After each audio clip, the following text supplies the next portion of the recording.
Disciples, thank you for joining me for another episode of the Disciples of the Watch podcast. This is a special episode. It's been a while since we've done an interview, and I couldn't think of anybody better than Vinnie Castellano from Belushi Speedball. Guys, you're in for a treat. We had about a 30, 40 minute, whatever it was, hang and had a good time, but these guys are going to be at Milwaukee Metal Fest, and I really wanted to highlight this band and what they're going to do on stage at Milwaukee Metal Fest, or possibly in a town near you. I'll have in the show notes at dotwpod.com, I will have all of the tour dates for this current run that they are doing to celebrate and promote their brand new album that came out May 10th, Stellkira. You got 11 tracks. Actually, I found out in this interview, you've got a couple more if you buy it, or if you get it on, if you stream it, and then three more, and then the ending song or the bonus track. So a little bit over around 30 minutes of running time of Belushi Speedball. So what more could you want, right? And I do want to apologize. We do get into a little bit of overkill talk. If you are a listener of the show, you know Nate and I are very much big Overkill fans, and I didn't bring them up. Vinny brought them up. So we couldn't help but dive into a little bit of Overkill talk on the interview. So I'm just a word of warning there. And actually, Vinny, if you do hear this, it was actually ranked number 6. I Hear Black, number 6. That's where I had it. So I stand by my feelings on that. Actually, you know what? I'm gonna clarify here, because after Nate and I did our worst to best on Overkill, here I go again. Geez, I apologize. But after I got to clarify, I just got to clarify. After Nate and I did our worst to best on Overkill's collection of studio albums, all 20 of them, I went back and listened to more on that new album, and that would have definitely crept into my top 10. And I would almost say that I might put it in front of I Hear Black. So if I did that, then I Hear Black would be number 8. But still, Vinny, in my top 10. No lying here, brother. So I hope you enjoy my little bit of hang with Vinny, singer and studio performer with various instruments. You'll hear when we get into that, of Belushi Speedball. And I'm going to throw a track at the end there too, just to give you a little bit of a taste of the band. There's a lot more. I know we played these guys back in 2022 or 23. I forget when I got that album of What Us Worry. I should say that slower actually, because there's a comma there. It's What, comma, Us Worry. And that, I'm assuming, is a nod to Mad Magazine there. Again, if you're going to be at Milwaukee Metal Fest, these guys are going to be there May 18th, Detroit on the 17th. If you get this on the day of the release, they're going to be in Akron, Ohio at Buzzbin. More tour dates in June. We got Georgia, South Carolina, North Carolina, Virginia, Pennsylvania, Maryland, and there's some others. So go check out the links to the show notes. And I'm going to link to these guys on their social media and to their website and all that good stuff, so you don't have to miss a thing. Check it out. Here we go. I digress. Moving on. We're going to get to it. Get to the meat, Mr. Vogel. That sounds like something Mrs. Vogel would say. Anyhow, here we go. Vinnie Castellano from Belushi Speedball. Enjoy. Excellent!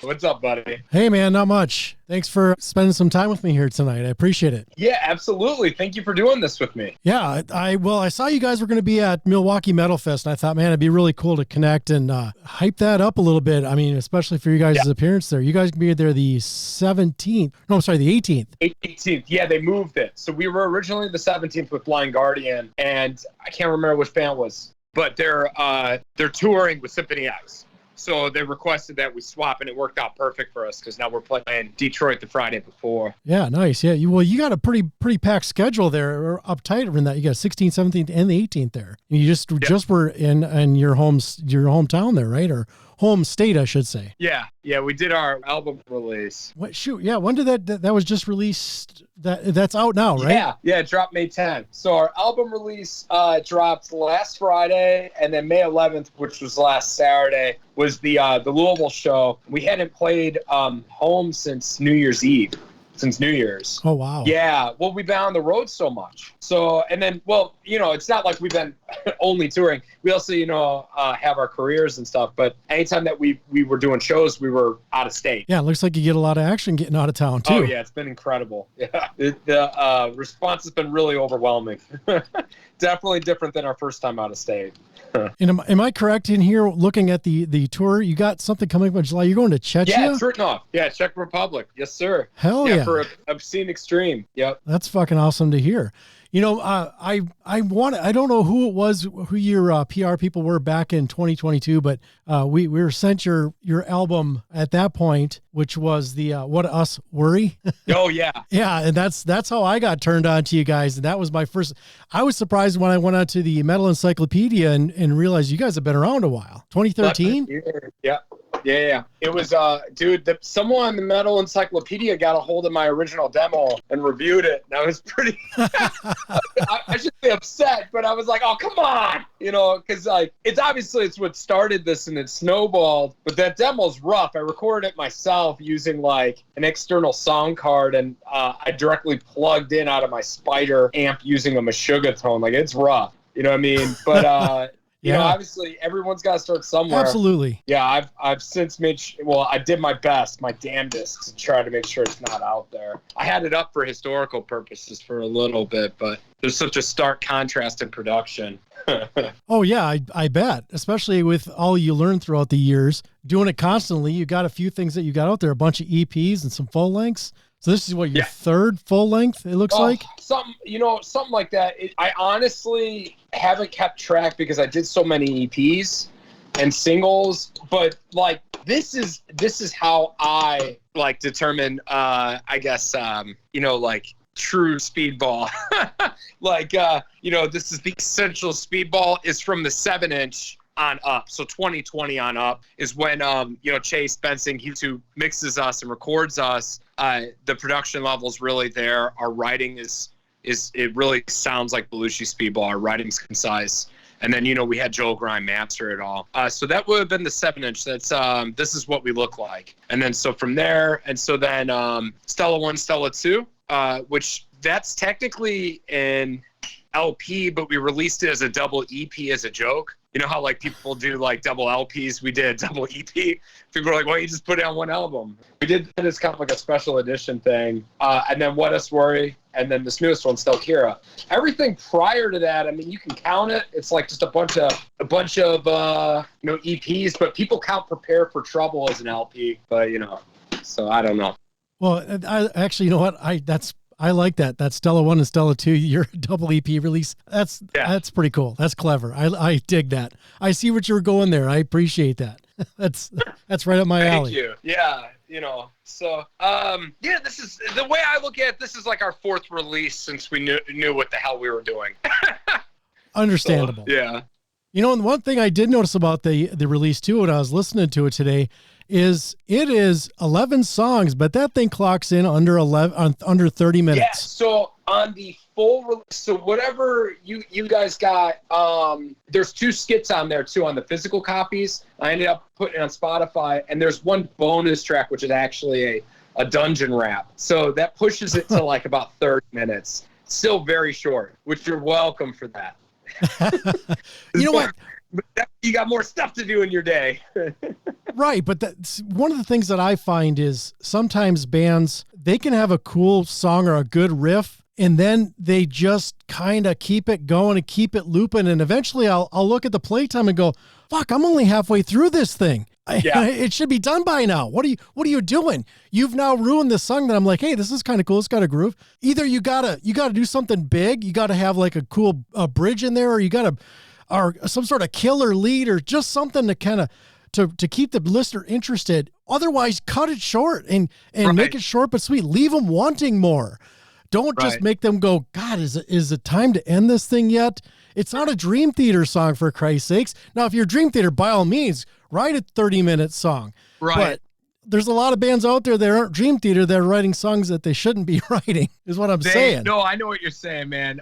Drags on. It just slows up, man. Yeah. Do you work with the producer? What's that? Do you work with a producer? No, man. So, yeah, I mean, okay. Chase is actually a part of Belushi to where, like, he was our first live guitarist, and he's played live with us a few times, and he's gotten very, very talented at his production work. He gives me so much freedom. You know what I mean? I've been in other bands, and the producer essentially is writing the music while you're in there with them. You know, that is a thing that happens. He gives me a lot of freedom, and he'll give me his genuine input. But as far as our songs being shorter, I started doing that on the 7-inch because I was going to release, you know, it on vinyl, and you have limited space. And so Ravioli was a good 2 minutes longer. And man, that was the best thing for my writing, was to learn how to really cut these songs down. And then Spinelli Slam is another good one. That song was about 3 minutes, but I wanted to do an animated music video. And I could only afford 30 seconds of animation. So I cut that sucker down to 1.5 minutes. And then all of a sudden, now my writing became really concise, and I had a different ear for it. And, you know, it's Misfits mentality, man. Walk Among Us clocks in at 30 minutes. It's perfect. Well, and that's one thing that we talk about. I mean, we've gone through like a Megadeth discography and stuff, and a bunch, especially in the thrash genre. You know, when you look at Slayer's earlier works and stuff, and those albums were really tight, around 42 minutes and stuff. Yeah. And you could see, like, when Megadeth and Metallica started writing longer albums, it's like, are you just kind of extending these songs because now you got the room on the CD versus, you know, when you had an album and you got to keep that thing pretty tight, or, you know, if you're going to release it on vinyl and you're releasing it on a single vinyl, instead of having a double, now everything's doubled. The prices, everybody's paying, you know, extreme amount of money for these vinyl, especially now because of supply chain issues or whatever this situation is. They can't, the prices are up there. I mean, the Judas Priest new one was like, God, that thing was $40. So you're talking $20 per slab of vinyl. You know, man, I always had this idea, and you kind of solidified it for me. I got to make this happen. I always wanted to release our greatest hits on blank vinyl because we haven't had a greatest hit yet. Those got to be cheap, right? I would think so. Yeah, you know, don't even just smush it down for me. Don't even worry about cutting the metal. Yeah, so there you go. Create and greatest hits. If you could do like a graphic with the pizza, so make it look like it's a pizza. Oh yeah. There you go. Then they'll tie it in perfectly. Yeah, hell yeah. So at least you can look at it. You ain't going to hear anything, but it'll look cool on your turntable. Hell yeah. Well, that's what most people that buy vinyl nowadays anyways. So I actually listen to my vinyl, but there's a lot of people that buy it for a collector's item. Listen to me on streaming. Yeah, I usually can't wait to crack it open and get it on the player and enjoy it. Oh, yeah. Even especially if I listen to it like digitally, like if I'm priming myself and then the shipment comes and it's like, okay, now I want to hear it on my system and not compressed in any way. Right. Yeah, we're huge supporters of buying music, and we do a lot with the independent bands too. A lot of coverage. I'm actually an episode that it's about to come out probably right before I release this, because I would like to get this out before. Shoot, you got 16th, and what are we at here today? What is it, the 14th? Yeah. Yeah, so I'm going to probably tie this in the morning, and I don't know if it'll do you much good, but at least I'd like to try to get out there, because especially with Milwaukee Metal Fest, I was hoping to get there this year, and unfortunately I wasn't able to make it, but that's going to be a banger of a show all the days. Yeah. And then they got the pre-party on the 16th. Of course, you'll be in Ohio, so any of those kids that are in Ohio, stay in Ohio, go to the show, and then go to Milwaukee Metal Fest on the 17th. Oh, wow. Yeah, I didn't know that the pre-show wasn't at the Rave. Okay. No, I'm talking about your show. Oh. I'm telling them to skip that show. Yeah, go see us in Akron. Exactly. Screw Jasta and all those guys. They can stay in Ohio. I love Jamie. He put us on, man. He's been so good to us. No, I know. I'm just being silly. Yeah, 100%. You go see Overkill and Jamie Jasta. There's plenty of people in Akron. So. Overkill, that's one of our top bands. We love those guys. Yeah, hell yeah, they're so cool. Yeah, kick-ass catalog, 20 albums, and there's no. I like what David Ellison said. There's not a Lulu in the bunch or a Risk in their catalog, and that's something we've been saying for years. Yeah, and their last 5 or 6 albums have been just so damn rock solid, back to form. They've never stopped, man. I love it. So there's not a lot of bands say that they did that. You know, agreed. I would argue, I guess I can't. They did the whole death metal thing. I was gonna say I could argue Testament, but I like the death metal album, but they did step out of their box. I mean, there's a very few bands that have stayed true to their vision and their artistic integrity. I don't know, whatever that is. And, I shouldn't even say that either, because I don't know what the hell they're thinking, when I say stay true. But, their sound has always been overkill. It's always been so solid and direct. Yeah, so. The only time they kind of flexed outside of that was I Hear Black. Yeah. So they went a little bit more groovy, a little bit more Sabbathy on that that's one, true, and tried something different. It's still overkill to me. Absolutely, yeah, and that's why, because I got in arguments on overkill groups where people would say, "Well, I Hear Black is similar to Risk or Lulu," and I'm like, or not Lulu, but Saint Anger.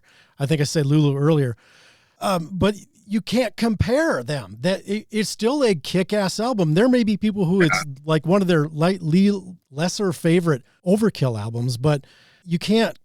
You could still listen to that and enjoy the whole thing. And I know there are people who would say the same thing with Risk and so on and so forth. But when you're kind of getting an idea from the overall package of the fan base, majority, I'm going to say 90 to 100% of the fans are like, still a good album. It's a little bit outside the box, but from what Overkill had done previously, but still very good album. Or, some people top 10. Actually, I think in mine, when we ranked them, that was in my top 10. I want to say that was in my top 7. Oh, wow. Is it really? Yeah. I dig that album, man. Good album. I like it. It's not top 10 for me. I'm not going to lie. Yeah. And I don't remember where it ended up, but yeah, I remember it's fitting up pretty high. I respect that. I respect the hell out of that. Yeah, man.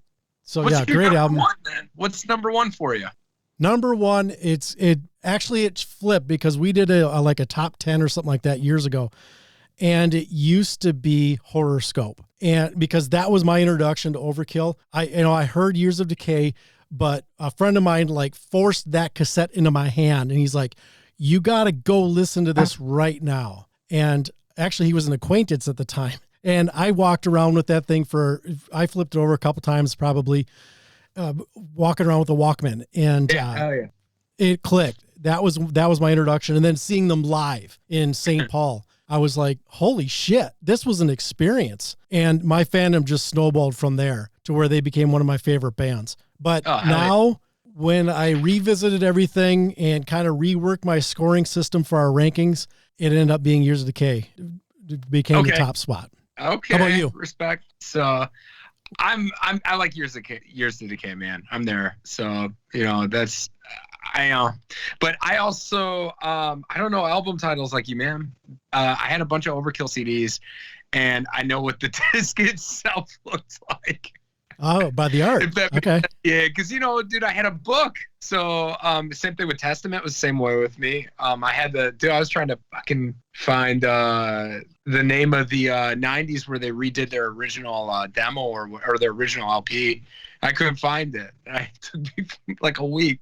So for Testament. So, I don't know. I just always went by the color and stuff. Pantera was the same way. So I didn't realize that my favorite album was Vulgar Display. I always thought, you know what I mean? It was the punching one.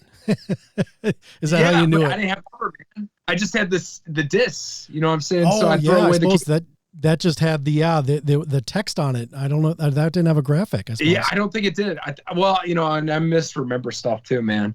So you're probably right, especially in the 90s. I don't think they were too worried about doing the graphics. No. Maybe it was mid to late 90s before that became more popular. Yeah. I remember just like, oh, there it is scratched to hell too. Oh no. All my seats are always scratched to shit. Yeah, I was really bad about that. I got better as I got older. And then my whole book got taken. It got stolen out of my car. And here's the thing, whoever stole it threw that fucker in the trash. There's no way they're like, because I had, a bunch of ICP in there and MSI and a bunch of late 90s new metal stuff. There's no way whoever got it was like, oh, fuck this thing, Yeah, who knows? Craigslist was a thing at the time. Maybe they got lucky and found someone with the same music taste. That's true. Now you mentioned you play an instrument. Oh yeah, man. Well, live lately, I've just been doing vocals. I've been very blessed because we have a really strong core lineup. But I did all the bass on every single Belushi album, and I did I write all the rhythm guitar. Although Stellkira is the first album that I've collaborated with Jameson, with someone else. So Jameson Land, you know, usually it's me and Daniel, and then Chase goes in and fixes my guitars. So I have a dude, I learned this from Joel, man. You can do whatever the hell you want in the studio, and then when you go live, just make sure you got your solid musicians with you. You know what I mean? From Joel Grind. So like that, you know, he wrote the book on that, and you can do whatever the fuck you want, man. For everything prior to Stellkira, I would write the rhythm guitar, and I'd go in the studio, I'd lay down a scratch track, and then Chase Bensing, our producer, and he's also at the time, you know, before he had his kiddo, he was very much playing live with us quite a bit, like I don't know, once every couple months. You know, whenever he had the itch, he'd be like, I'll come join you. But he would go through and he'd fix all my guitars and he'd replay them because he's a way better guitarist than me. And he knows how to harmonize things. And honestly, it just saved me a ton of money in the studio to do it that way. Instead of me sitting there fumbling for an hour trying to get the, you know, my chugs perfect or whatever. But I am a really solid bassist. So then the bass only takes me... I think Stellkira, like almost everything on that was like damn near a one take with the side from 2 songs on there for me for bass. Nice. So, you know, but yeah, man, I'm very musically inclined. I'm a sloppy ass guitar player, a solid bass player. And then live for many years, I was playing guitar. I was there for Belushi in their original first 5 years. I was playing bass live. You know, and then we did a run not too long ago, and we did a run, and I was playing bass live, I think back in October, you know, but now I got Tony Hazlip. He's playing bass for me. I've been in your situation where I've played guitar on stage and sang, and then just did singing. Do you have a preference? Oh yeah, fronting. Who the hell would want to? Yeah, you know. So we had our album release, man. I didn't have to do anything. You know, just put the trash up on the stage because we got all the props. Instead of having to, you know, fumble through all my gear, get all that, and then get all the props up there. Yeah, hell yeah. Fronting is awesome. Doing vocals, that's me. It's the best. And I can move around, and I don't, you know, I do whatever I want. Yeah, I can interact a little bit more with the people when you're not strapped to a bass. Crowd and stuff. I don't as much now that I'm a little bit older, but like we call them goons, but our theatrical specialists, they're always diving out into the crowd. I mean, like Senor Diablo, there's a video somewhere of him just full on head diving into the circle pit, you know, from this last show. So like, yeah, we try to engage the crowd as much as possible. We try to make them a part of the show, you know, like make them in the band during the set. I'm glad you brought that up because I meant to bring that up. And that's part of what was something I noticed when I was getting press releases and keeping up with your Facebook pages and all that stuff was the insanity of the live show. And I thought that was part of the reason I wanted to chat with you guys too, is like, it's not just, you're not watching a bunch of guys stare at their shoes and play, you know, good to great, depending on their talent level on the instrument that they're playing, but it's more of an event. It's something that I think people want to go to. It kind of, and I hope this isn't something that you would take in the wrong way, but it reminds me of like a Steel Panther show where you're kind of going there to be part of the show. Dude, 100%. My favorite, I'm a juggalo. My favorite artist is ICP, man. So yeah, yeah, we base this shit off ICP and Guar. And you know, what's funny is that you said Steel Panther, because like whenever I'm talking about this, I always forget to bring them up because yeah, hell yeah. Anyone that hones their craft to that level and that is putting on a performance that you are there to watch more than just music, right? You're watching theater. I respect the hell out of, and they influence me, you know, and that goes back to Kiss, Alice Cooper. And you know, it's a testament, man. Any really big theatrical band or band that's engaging the crowd like that, a lot of them have very long careers, you know, and there's a lot of success in that when it's done right.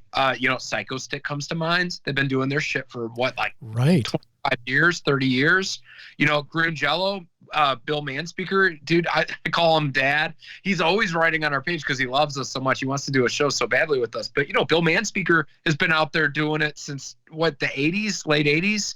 And it's still that premise of just getting the crowd engaged. And at the end of the day, I think it makes your music more accessible. I cannot tell you how many times after a show I have people come up to me and say, you know what, I don't like metal. I don't even like your music. But that was the most fun I've ever had at a live show. You know what I mean? And you've made a fan for life now. So, you know, it's awesome, dude. Hell yeah. Yes. Yeah. It transcends. There's something bigger about it. And it's funny you mentioned that kind of response.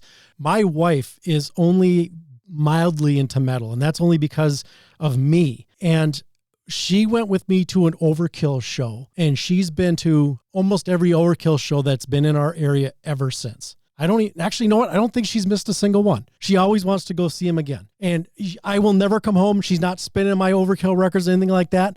She doesn't take my CDs out in her car. But if there's a show, she wants to be part of that experience because she had such a good time the first time.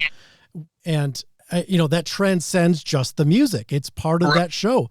It's part of that community. You know, everybody's there having a good time. Steel Panther, everybody's dressed up in wigs and 80s costumes and stuff. And it was like, I was like, am I still in the goddamn Twin Cities? Where do these people come from? Yeah. They came out of the woodwork. This is awesome. They're singing the songs. I'm like, how the hell do these guys know this?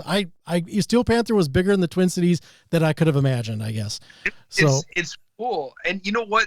The thing is that it's not parody, it's satire. You know, you're watching live Family Guy, man. You know, it's live Rick and Morty satire. You know what I mean? So you're watching just this over exaggerated, you know, 80s, you know, with Steel Panther just to the max, man. And it's fun. It's hilarious, dude. You know, you let yourself loose and you have a good time and you believe the characters that are on stage, you know? It's like watching pro wrestling, you know? Yes. It's like if Spinal Tap had actually toured and kept going.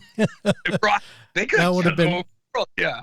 Yes. So are you able to bring the big show then to Milwaukee Metal Fest when you're going to be there? Dude, we're going to do our best. I'll show you this actually. I had an alarm set. I've been working my ass off getting everything together.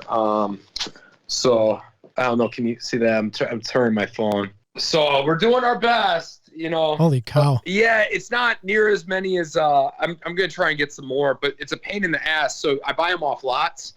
Just what it is some parent that's done with their kid. The kid got older, it's done with their kids' Nerf guns, and they're like $20, take the whole thing. But you have to go through and you got to test each one. And you got to make, because they never are like, here's this meticulously put together Nerf gun, the right ammo and the right clip. Yeah, so I've gotten really good. So that's what I'm doing right now in order to pull it off, you have to have each one preloaded, because some of them, if you're not familiar with Nerf guns, are a pain in the ass to load and stuff. So I have to make sure every single one's preloaded. But we are going to do the best we can. It is going to be as engaging as possible. We have a shorter set. I think it's 30 minutes is what they're allotting us. We're headlining the small stage. We're closing it out right before Mr. Bungle, which I'm pretty anxious about. I'm not going to lie. Nice. But, you know, we're really excited, man. We got a lot of stuff planned because there's another day. You know, we're not closing it out on Sunday. You know, a lot of times with our shows, we get everyone wet. We do it through like various means. The Croys, we've 5-gallon buckets and using a sub pump. You know, we have an industrial Rave foam shooter. Sorry, industrial Rave foam shooter. Like, there's a video of us filling up the skate park. We brought that out at the gathering. We brought it out at Full Terror Assault. But being indoors, you can't use that, right? And then also with us not having a day behind us, we got to make sure the set's dry. You know, they kind of were very clear that they're like, hey, we don't want to be covering up monitors and dealing with stuff possibly getting soaked and broken and stuff. But we have been on the road so much and have gotten used to doing like dry shows, you know, because you have to compromise, especially when you're playing like some of these smaller places and they got 20 Golden Tee arcade cabinets lined up in front of the stage. You can't just soak everything in LaCroix. But it's going to be good. Yeah, we're going to have plenty of stuff. And we're going to engage the crowd, and we're going to hit them hard. So, going to go to war. Hell yeah! I'm glad to hear it. I was hoping you'd be able to bring the energy and what you guys do to that audience at that, because you know, the event is obviously historic, and glad that Jamie's bringing it back. That's so freaking awesome. So yeah, having you guys there. This will be your first time, right? I don't think you were there last year, right? No, I've never been to, so Milwaukee Metal Fest is a really, really big deal to me. We did not play it last year, no. But when I grew up in Milwaukee, And Oh, really? I moved to Kentucky when I was 17. Yeah, dude. So I remember Milwaukee Metal Fest as a kid. And I remember like when Macabre, when they were playing and they ripped down the barricade or whatever. And like, I remember hearing stories about that. I was too young to go. And all my friends were talking about how like insane it was and dangerous. And so, it's a legend. But the coolest thing is my very first show when I was 14 was at the Rave, was at, in Milwaukee where the festival's Nice. at. And Yep. I grew up going to shows there, man. I wasn't, when I was a kid in my suburban neighborhood, there wasn't like this DIY scene like we have in Louisville. Maybe it did exist. I'm sure it existed in Milwaukee, but we were disconnected from that. But my buddies, man, my friends, our first show was at the Rave, and I asked them, 20 years later, I got a hold of two of the dudes from the band, and I asked them to be on stage with me and help throw trash. And so they're going to be there. My mom's going to be there. She's so excited. She's telling her friends. She thinks I'm famous. So, it's a big homecoming for me, man. And so I kept telling them, I had my booking agent tell Tim, I was like, look, dude, Tim Bohr, who's putting the whole thing on with Jamie, like, look, dude, it would mean the world to me, and it would mean a lot to my mom. Oh, yeah. So, it was really, really cool to be on, dude. I'm very humbled and excited. I'm happy for you, man. That's awesome. That's good to hear. Hometown kid coming back. That's pretty sweet. Yeah. 20 years later, man. I even bought all the original t-shirts we all wore our first year. Holy shit. I wore it May 11th, actually, our album release. So my profile pic on Facebook, I'm wearing it. But it was an Iron Maiden Best of the Beast shirt is what I had on. My buddy Tony had a Pantera one, and then Tom had he was our original drummer. He had a Kill 'Em All shirt. And then I told what my was brother, the show? What's that? What was the show? What show was it? It was a battle of the bands, dude. And we played so early in the morning, but my mom was there and she was proud of us. But it was like, what's wild is they had battle of the bands in Louisville, kind of similar to where it was like, you get time slots and sell tickets to your friends. Everyone comes and, they scream for their favorite band or whatever, But I remember that the Milwaukee one had something like 30 fucking bands on it, that Battle of the Bands, 30 or like 40. It was huge.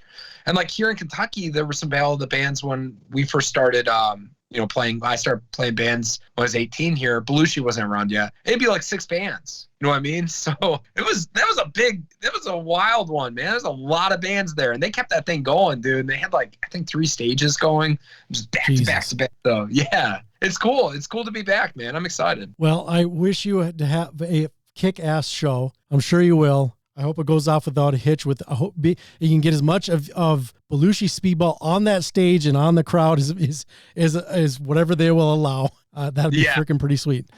And good luck with the new album, man. Yeah, we'll be playing it. I'm going to be doing our independent music special for May, and of course I'll play something off of this one too. I'm leaning towards Garth. Let My Family Go. What's the inspiration for that? Just came out of nowhere, or is there something that I don't know about Garth? Yeah, allegedly. I've been saying that every time I've been getting asked. Allegedly, according to Tom Segura on his podcast, he has a conspiracy that Garth Brooks is a serial killer, and it's on a podcast called Your Mom's House. And Kyle, he was one of the Belushi guitarists. He stepped away whenever he got a new job. His vocals, he's the one that sings the other verse. So he still shows up on the album vocally, and he's one of my best friends. But Kyle is a huge Your Mom's House fan, and he showed me all the Garth Brooks conspiracy stuff a couple of years ago, and I thought it was the funniest thing I've ever heard. Nice. And it's just hilarious, yeah. And so we wrote a song about it. Before we wrap up here, you did mention Jameson. He came in after the last album was done, correct? He did one song on What Us Worry. He did Telltale Strangler. He did the lead on that. He was a guest. And Jameson, obviously he was in Guar for 10 years. He was Beefcake. But prior to that, he was in a band in Louisville called The Burial. And when I was a kid, and I came out here when I was 16 or 17, I saw him playing at Phoenix Hill Tavern. And I remember thinking to myself, holy crap, that guy is really, really good at guitar. And Jameson, he's a very distinctive character. There is an aura about him. And then all of a sudden he's in GWAR. And I'm like, yeah, well, that tracks. You know what I mean? And so then he started going to our shows, and I asked him, hey, dude, do you want to do a guest spot? He said, absolutely. And then he said, hey, can we come play the one song live at the album release? I said, yeah, hell yeah, let's do it. So he came out, he played it live. And then, he kind of voiced to me that like he wishes that he could kind of do this again. But he left GWAR really for monetary and health insurance reasons. Kind of the same reason why Brent Ferguson left. And so Jameson drives truck for UPS full time, and he's on call 24/7. I mean, it's insane. His schedule is so complicated and insane to us. So he voiced to me like, man, I wish I could do this. And I was like, well, just do it with us. I told you already that like I'll play guitar if I have to, or I'll play bass or whatever. We've always kind of had this mentality with Belushi, like the lineup can change and it's still Belushi, because we have this whole thought process that every show is going to be different, but each show is going to be a unique experience. So yeah, I was like, dude, just join, man, play the shows you can. And then it's been awesome. He's able to do a lot of the festivals. He's going to be there in Milwaukee. He's going to be there in Detroit the day before. So it's been really cool, Nice. Yeah, that's awesome, man. Yeah, I was stoked for you guys when I saw he was with the band. That's freaking pretty sweet, especially if he's as good as you say. He is a phenomenal guitarist. And the other thing too is having someone that has, 10 years of professional musician experience with one of arguably the highest level metal bands, it's GWAR, his professional expertise is just, it's amazing. It's absolutely incredible. And, he's really helped guide me in just so many different ways. It's been really nice. And if I'm like, hey, dude, what about this thing? He knows all about it, and he knows kind of the right way to do things and the right way to tour. And it's been cool, man. Hell yeah. That's definitely a benefit to you guys. Yeah. Plus he's like my best friend, I love him. Even better. Somebody you enjoy spending time with. Yeah, exactly. Yeah. I give him phone calls like at least every other day just to talk to him. Awesome. All right. Well, I'll let you get back to your evening. Again, have a kick-ass show. Looking forward to all the stuff, all the videos, all the photos, all over social media. It'll be freaking sweet to see, man. Dude, thank you for having me on, and just thank you for all the kind words. We're super stoked. Can't wait. Absolutely. Anytime, man. Take care. Bye, buddy.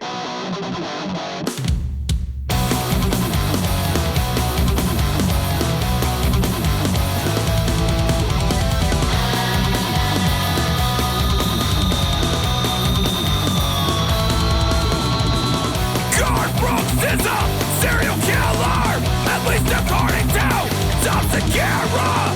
Guard Brooks is a serial killer. Safari flaps out of Fedora.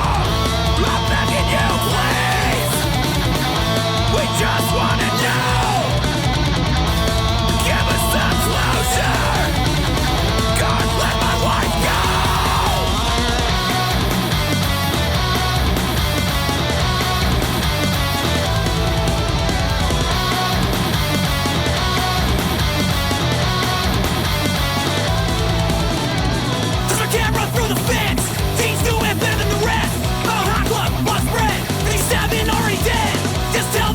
The families need peace.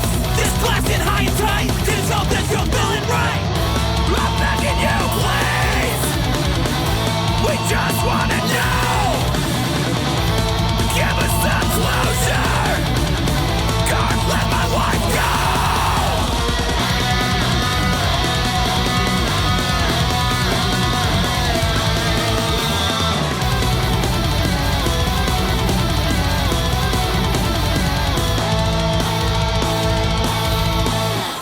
We're going to engage the crowd, and we're going to hit them hard. We're going to go to war. Thank you for listening to Disciples of the Watch. This episode was produced and edited by Gene Vogel. All music is property of the artist or the publisher. Please buy music and support the art we all love. Editing on this episode was done by Gene Vogel. Check out our website, dotwpod.com, for show notes, links, and more information on the show, as well as connections to social media. Don't forget to subscribe to the show using your preferred podcast application, or use our FeedBurner RSS feed listed on our website. Plug it into your browser or whatever app you're using, and then you will get all of the goodness moving forward. And you can also download the show as MP3 files from dotwpod.com. If you'd like to support the show, please click on the support us link at our website. As well, we have Patreon, so you can do a monthly contribution if you so desire, or purchase some of our merch from our website.